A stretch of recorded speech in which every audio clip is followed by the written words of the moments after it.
So, it seems that everyone on Earth hates Setsubo no Shima, and I don't really know exactly how to confront this, but let's talk about it anyways.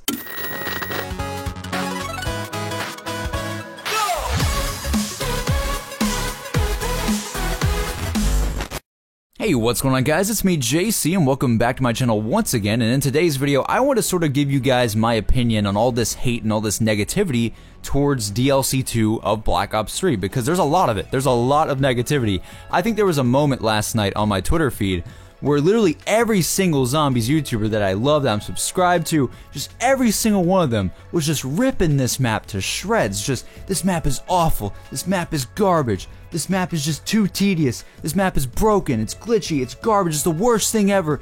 I can't even believe they made this map. It's no excuses, Treyarch. And I'm just like, yo man, calm down for a bit, calm down. And before I get into my opinion, let me just say that I love these guys. These guys are awesome video creators, these guys are awesome friends, and just overall, I have no problem with their opinion. It's their opinion. If they hate the map, that's fine, man. It's just a video game after all. But all in all this controversy and all this talk about why this map is so bad has me thinking in my head, is this map really your favorite map in BO3, JC? Because I've told everyone who I've talked to so far that this map is my favorite map in Black Ops 3. It really, really is. And I'm now debating in my head more and more, because when you're around a lot of negativity, when you see people ripping this map to shreds, the first thing your mind does is kind of agree with them. You don't really disagree first. You normally just go, oh yeah, they're right, yeah, Setsubo sucks, it's garbage. But that's not how it should be, right? Like, I understand if you play this map for, say, 500 hours, and you've put a lot of time into it, and you're just like, you know what, this map just isn't good, man. I don't like it. I absolutely hate it. I'd rather play Der Eisendrache every single day instead of playing this map. You know, I perfectly understand that. I really, really do. But I think what bothers me a little bit is all these people that sort of jump on the bandwagon of hating on this map. Like, they're not really making the opinion themselves. They're just sort of seeing all these big YouTubers and all these guys hating on the map, so they're all just agreeing and going, yeah, it's garbage. This thing is just awful. It's the second coming of Transit. And it's not, guys. This map isn't that bad really at all. Even if you compare this map to a map from Black Ops 2, I'm pretty sure this map is almost better than all the maps in Black Ops 2. Maybe not Mob the Dead and maybe not Origins, but that one's cutting it a little close because Origins wasn't the best thing ever. But what I'm trying to say is that people are blowing this way out of proportion. This map has glitches, yes. The main problem with this map is glitches, and a lot of times that could destroy your game. You could get into a glitch that blocks your path, or you might not see a texture pop in, and it might ruin your game and it might kill you. Yes, that is a huge problem. That is a huge problem that needs to be fixed on Treyarch's part, and that is the one thing I absolutely despise about the map, is that there's all these glitches everywhere. It seems like they didn't have enough time to really polish the map dearly. Aside from that though, if it wasn't for the glitches and if it wasn't for all these bugs that could ruin your game, this map is probably the best map in BO3, in my opinion. A bunch of people are going to disagree with me and they're going to say Der Eisendrache is always going to be the best. But here's the thing you gotta understand, right? Treyarch is not going to make Der Eisendrache 4 times, okay? Der Eisendrache was the map that Treyarch put in DLC to be the easy map for us to play. That was the easy Ascension-styled map of you can just hop in, kill zombies with bows for days, get to round 50 sitting in a corner with a bow, and just have fun playing a map that's really easy to play, okay? With Setsubo no Shima, you're getting a different experience. You're supposed to. It's not supposed to be like Der Eisendrache. Honestly, I think it's just one of those cases where people just want to complain about anything. Just take this for an example, right? Just imagine if the wonder weapon on this map wasn't the KT-4 and instead it was a katana, okay? Now I get what you're saying. You're probably gonna be like, yes, I want a katana in this map. But just imagine if the wonder weapon on Setsubo no Shima was a katana and it had 4 different elemental effects on it, and they were really, really powerful. They were really, really powerful, and you could just basically shoot shockwaves and kill zombies with 4 different elemental effects, just like Der Eisendrache. In my personal opinion, while I would have loved to see the katana come back in some way, maybe as a melee weapon,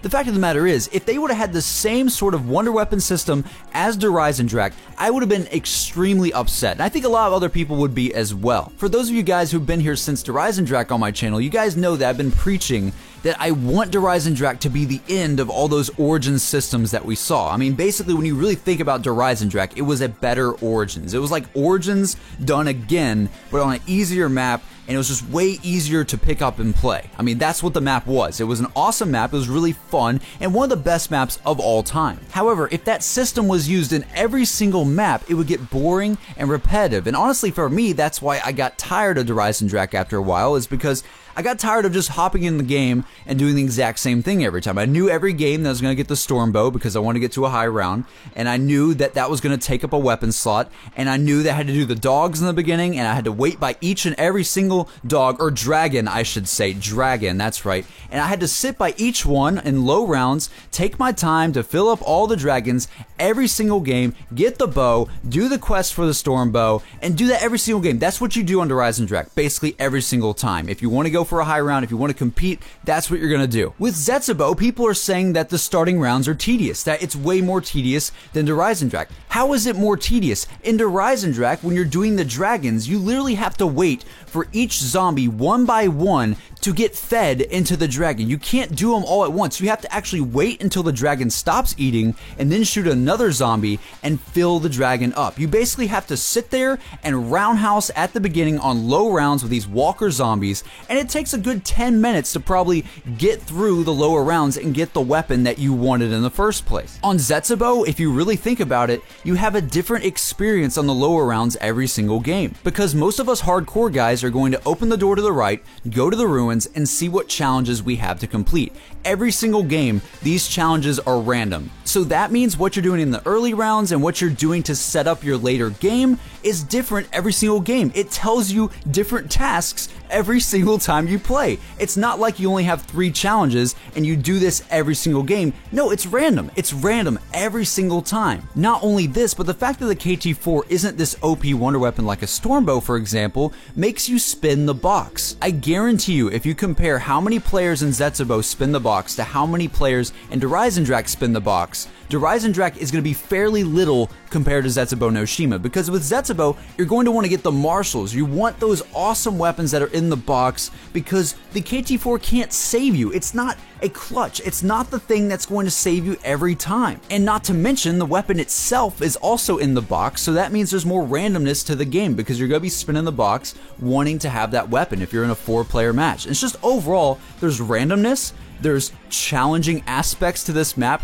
Yes, the bunker costs a crap ton of money to buy. It really, really does. But when you really think about how you play this map, how you build the KT-4 even, it honestly flows very, very nicely. Just think of all the steps you have to do to get the KT-4. One of them you get during a spider round while you're playing. Another one you get during a normal zombie round when you're playing, and the final one is literally just going in the water and grabbing a flower. You do not have to even stop the progression of the zombies game to get the wonder weapon at all. So people that are saying it's tedious, that you have to keep crawlers, that you have to keep all this, and you have to wait 10 minutes to do stuff, it's just not true, man. You can do this stuff while you're playing if you're good enough. If you're good enough, that's the thing as well. You gotta know what you're doing. You have to know what you're doing to play this map as well. It's challenging, but it's supposed to be challenging. In my personal opinion, and I know a bunch of you guys probably still don't believe me, but I think this map is one of the better maps we've gotten, simply because it's unique. It has elements that are only specific to this map, so you can really tell that they tried to make this map feel different from the other ones. It's very challenging, like Shangri-La in the past, and I love Shangri-La so much. You guys know this as well. And now, if you really think about it, a lot of people now that used to hate Shangri-La 4 years ago, 6 years ago, however long it's been a long time since Shangri-La, but people used to hate on that map when it came out. People hated that map to death, and now it's highly regarded as one of the most fan favorite maps of Black Ops 1 because of its challenge, because it was the only hard map in Black Ops 1. When I think about Zetsubou no Shima, there's not too many things in this map that make you wait to get something progressing. I know what you're gonna say, well, JC, the gardening, you have to wait every single round for this stuff to happen. But that's the thing though, you can do this stuff while you're fighting zombies, while you're playing the game, while you're having fun, while you're trying to survive. You can water around the map. It keeps you moving. It keeps you going to different locations in the map to water the plants you've created during a round. And that's what you do. People are acting like the only way to water your plants chance is to keep a crawler, or the only way to get the wonder weapon is to keep a crawler, or the only way to do the Skull of Non-Stopway is to keep a crawler. That's just not true. You can do all this stuff mid-round, and it's not too difficult. It really isn't. All the side objectives in this map are really not that hard compared to some of the maps in the past, but the map layout itself and the environment is what's challenging. It's not these tasks, it's the map itself, and the fact that we don't have an OP wonder weapon that saves us every single time. But in all honesty though, if you get the Skull of Non-Stopway, it can get you out of a lot of situations as well, so I don't see what people are complaining about. People are like, the KT-4 is garbage, this is the worst wonder weapon we've ever seen. Hello, have you ever seen the VR-11 on Call of the Dead? Have you ever seen, like, for crying out loud, the Baby Maker on Shangri-La? There's a video of it on my channel, and I couldn't save myself in a corner with that weapon. They all killed me. The baby slapped me, and I died. There's so many wonder weapons in the past, and all these old weapons I love to death, but there's been so many wonder weapons that aren't OP, and a lot of times these weapons are used to do map-specific things. When you think about the KT-4, it's not just a wonder weapon. It's really not meant to be a wonder weapon. It's used as the gardening tool on the map. That's its function. The Skull of Non-Stopway feels more like the wonder weapon than the KT-4. And if you really think about it, the Skull of Non-Stopway is akin to something like the Scavenger on Call of the Dead, and the KT-4 is comparable to the VR-11 in a sense. So when you really think about it, the wonder weapon setup that we have on this map is very similar to a map that was considered the glory days of zombies. People are saying that this wonder weapon and this map are a terrible disgrace to zombies, and it's nothing like the old maps. The wonder weapon setup and just how you play this map is so similar to Black Ops 1 maps that it's ridiculous. Yes, there's a lot of new features. Yes, there's a lot of things in this map that you can do, but just because there's a lot of things doesn't mean that it's tedious and that it's going to take you 10 years to do something between rounds. You don't have to actually do pretty much anything between rounds. You can actually do a lot mid-round while you're playing the game and just having fun with your friends. And just overall, guys, I think this map is getting hated on way too much for what it is. Even if it's not as good as Der Eisendrache, it's certainly not trash at all. I mean, this map even had an awesome boss fight with a spider where we got Widow's Wine as a reward for it, and just, it was cool, man. There's a lot of cool moments in this map, and they really tried to make this map feel unique, and just overall, it feels like the challenging map of Black Ops 3 that Treyarch wanted to make. They wanted to make that one map that's very challenging, very hard to play, and very hard to get through, even though it's really not that hard, because I've seen some people get to around 50 and stuff already, and I got to around 41,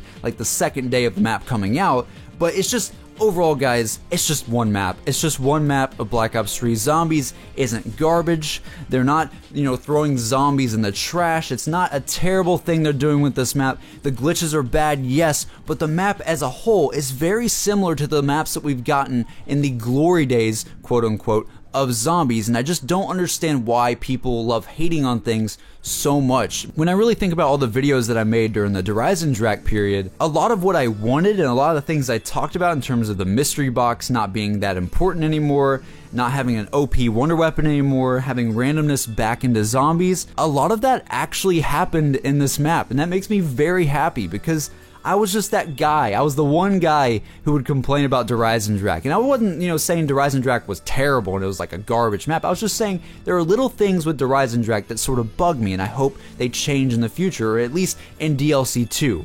And they did it. They did the things that I wanted, and it's kind of crazy to me because a lot of the people that watched my videos back then agree with me. I think a lot of my subscribers and a lot of the people who watch my videos about the mystery box, about the wonder weapon not being OP and things like that, I think a lot of you guys saw my point, and I don't know, it's just kind of weird seeing that Zetsubou is sort of the map that I wanted, and people are just tearing it to shreds, and it's just crazy. Even a lot of my subscribers, a lot of you guys have been telling me how Zetsubou is just not good. It's not a good map, and you hate it, and you find it way too tedious for its own good. And again, though, that's all everyone's opinion, right? Like, that's your opinion. I have nothing against your opinion, but I do ask of you not to make your opinion based upon what someone else's opinion is, you know? Like, if you see your favorite YouTuber complaining about Zetsubou, don't just immediately agree with them 100%. And also with me, with this video, don't just agree with me 100% and say that Zetsubou is the best thing ever, actually, and everybody's wrong, because